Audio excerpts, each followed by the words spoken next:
Hello, welcome to your Flipped PLC Lesson 1, March 2nd, 2015.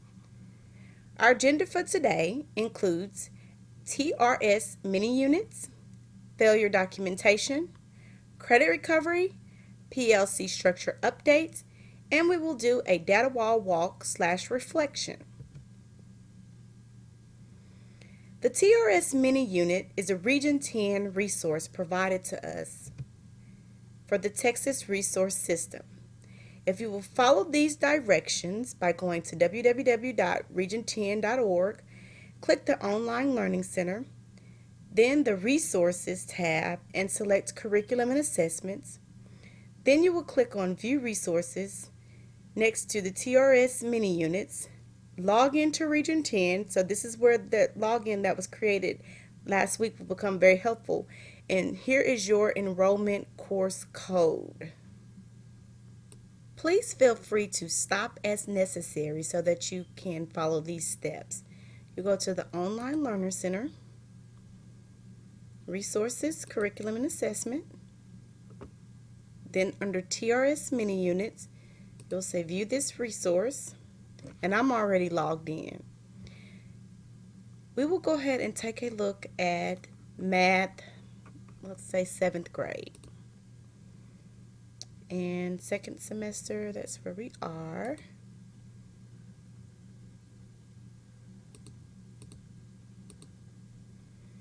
And they're in 6 weeks, but we'll look at the fourth 6 weeks. And let's look at Pacing Tool 1.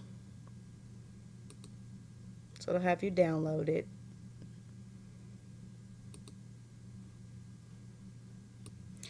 With this IFD pacing tool, it shows the unit, and this is tool 1 of 2 for this unit. The unit should take 13 days. This is 7 of the 13 days. It'll give you a synopsis. It talks about the PA or the performance assessment. And it gives you different pictorial models here for math especially.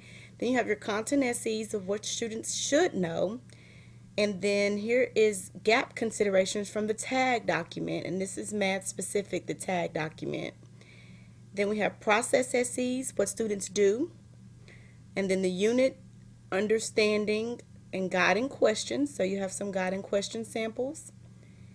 You have unit vocabulary, that's that academic vocabulary. You have concept focuses, and my favorite of this document is the suggested sequence. You have days 1 through 7 learning objectives already written out for you, and then you have formative assessment or evidence of learning. So this would be your product. So they gave you sample objectives and products that are aligned. That is so awesome. The TRS mini units can be used for math, science, social studies, and ELA. But in ELA, make sure that you are actually in the correct unit and looking at the correct time frame, because the YAG is just a little bit different. Failure documentation. This is the guide to successfully documenting your communication with parents on their child's academic progress in your class. There was a lot of variation whenever I took up failure documentation previously, and we want to go to a uniform document to ensure that we have everything that is needed. You will be required to submit documentation of a successful parent communication that explicitly shows you notified the parent that their child was in danger of failing your class with enough time for them to intervene. The interventions agreed upon, for example, tutoring, reteaching, retesting, etc., and a follow-up communication that the child actually failed the class for the 9 weeks, semester, or year, and the next steps, for example, credit recovery, retention, etc. Here is a copy of the failure documentation log. It has teacher name, the class period, the student name, date, time, parent contact, and the information discussed. It is very important that you take the time to go onto the OneDrive, look in the general folder under documentation, and there you will find what is called the parent documentation log. In the general information folder on the OneDrive, I have the documentation, and then the parent documentation log. So here's an actual copy of it where you would get it. Now, there's a sample of the TMS parent contact log. You have your class period, your student name, date of communication, time, parent contact information. It is very important that you include the communication type. Was this an email, a phone call, a letter? Who you corresponded with? What email address, physical address, or phone number used? And the information discussed. We need to know that they were told that they were at risk of failing or failed. The reason for their academic standing. Is it absences, or is it failing major grades? Is it because they don't turn in their work? What is the reason? And what interventions you're trying and what the expectations are.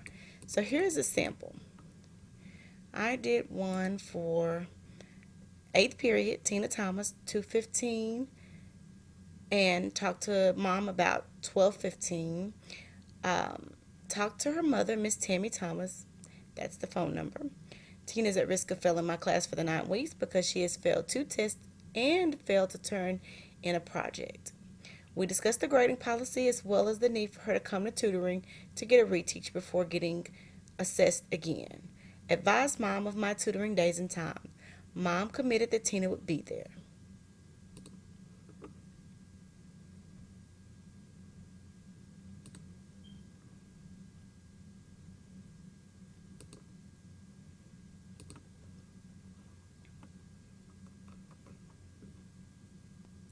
This documentation will be required at the end of the third 9 weeks and at the end of the year for any student who has failed your class. We have to have very detailed information when speaking with parents whenever you're off contract. And so we want to go ahead and start collecting that data now. It's okay to have kids on here that didn't actually fail for the year, but you want to go ahead and document your contacts as you're having them. And with Excel, you can easily manipulate the data as far as moving things around. Credit recovery will be a very, very hot topic for the upcoming weeks. Who's eligible? Any student who failed a course for the first semester. What is credit recovery? An opportunity for a student to earn a 70 to replace a failing report card grade after the following criterion is met. They must attend all sessions. Absences from those sessions must be made up with the teacher. And after the third absence, it will result in a removal from the program. They must satisfactorily complete all of their work, and they must pass the district exam that will be given. Credit recovery exam info. Since the semester exam is not a cumulative exam, students trying to recover a grade should receive intervention for the quarter failed. So if they failed quarter 1, then they need to take a quarter 1 assessment. If they fail quarter 1 and quarter 2, they'll take quarter 1 and quarter 2 assessments. So note, credit recovery exams will be given during the week of May 4th, and we already have a schedule set up. Here you go. We're not going to have credit recovery during March 30th and April 3rd. That's for STAR testing week, or during April 20th through the 24th. But we are going to have it for 1, 2, 3, 4, 5, 6 weeks. But during that 6 weeks, they're going to take their exams. It'll be from 4:15 to 6:15. Letters will be sent home on March 3rd, which is on Tuesday, for parents and students to make their commitments. They must return them to Ms. McDonald by Friday, March 6th. Teachers will contact parents to talk to them about credit recovery for students who failed their class for the first semester. So if you have a child that failed for the first semester, please take the time between March 2nd and 6th to contact the parent, and it will be very, very helpful. You must use your parent contact log so that you'll be able to submit it to me by March 6th for those students that are actually already failed for the semester, because we want to keep a paper trail on that. This is a sample of what the letters that will be sent home will look like. Weekly PLC expectations. We've got to start maximizing our time with a start and stop list. We need to start doing weekly PLC agendas, and I will create a binder to stay in the PLC area, and the department head can pretty much delegate what we're going to do when with the team. We need to share and present student work samples, good and bad. What happened good? What happened when it's not so good? What could we do to improve and work across the grade levels? We need to make updates to frames. What worked well, what didn't? Let's reflect. Teachers, please model lessons for each other. We need to be pacing, pacing, pacing. Working on our PAs, working them out together, making sure that we all actually understand them. Doing data. And if there's strategies, say for instance, you need to know a better strategy for main idea. We may be able to go to the ELA department and say, hey, do you have some main idea strategies that you want to share that the students are already using, so that it can be a strategy that they're using in one class and they can pull it into another. And any technology tidbits that have made your life easier, share them with your teams. We've got to maximize time in PLC. And we need to make sure that we also start being better stewards of our social contracts. In mentioning our social contract, we need to create a PLC stop list where we hold each other accountable. We should not be grading papers and making copies and coming late and leaving late. We need to respect our time so that you can leave on time to make it to your class and prepare before your next class comes. Complaining without offering solutions, handling discipline during PLC time, and being off task with social media or personal texting. We've got to make sure that we maximize our time in PLC so that we can plan together and get the most out of student achievement that we can. When we put our heads together, a teamwork makes a dream work, and that's the whole purpose. We will do a data walk. Yay! I know it's overdue and I'm sorry for the delay, but please humor me. Let's do it. I'm excited. If you have questions about what the Pong colors are, or if you're new to the data process, I know we only do it every so often. I have included in this where you can go back and look at the closer look video that we did earlier this year. So I'm not going to go over it because it's just a review. When we return from our data wall walk, here are some reflections. What are your ahas? What were some stings?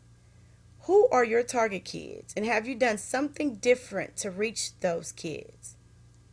Let's do some goal setting. What are your goals for Q3 assessments, as we know they are later this week? Announcements. Please start pacing for after Q3 assessments. Many of you have summit lessons during this time. Block off time in your pacing calendar for those. Be sure to check email frequently, as updates are sent that way, and you might miss something very important if you don't.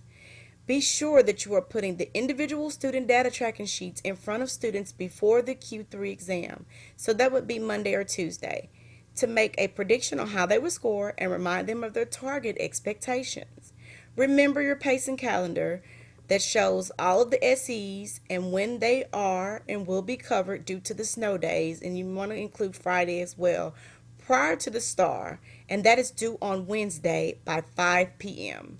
Thank you so much for your attention. If you have any questions, here is a link to your virtual parking lot. Please feel free to ask your colleagues first, and if they do not have an answer, post the question in a Google Doc and I will help to find an answer. Show you a copy of it. You'll put the teacher name, your name, whatever the question is, and then I will respond, even if it means saying I will email you or whatever it is. Thank you very much for your time.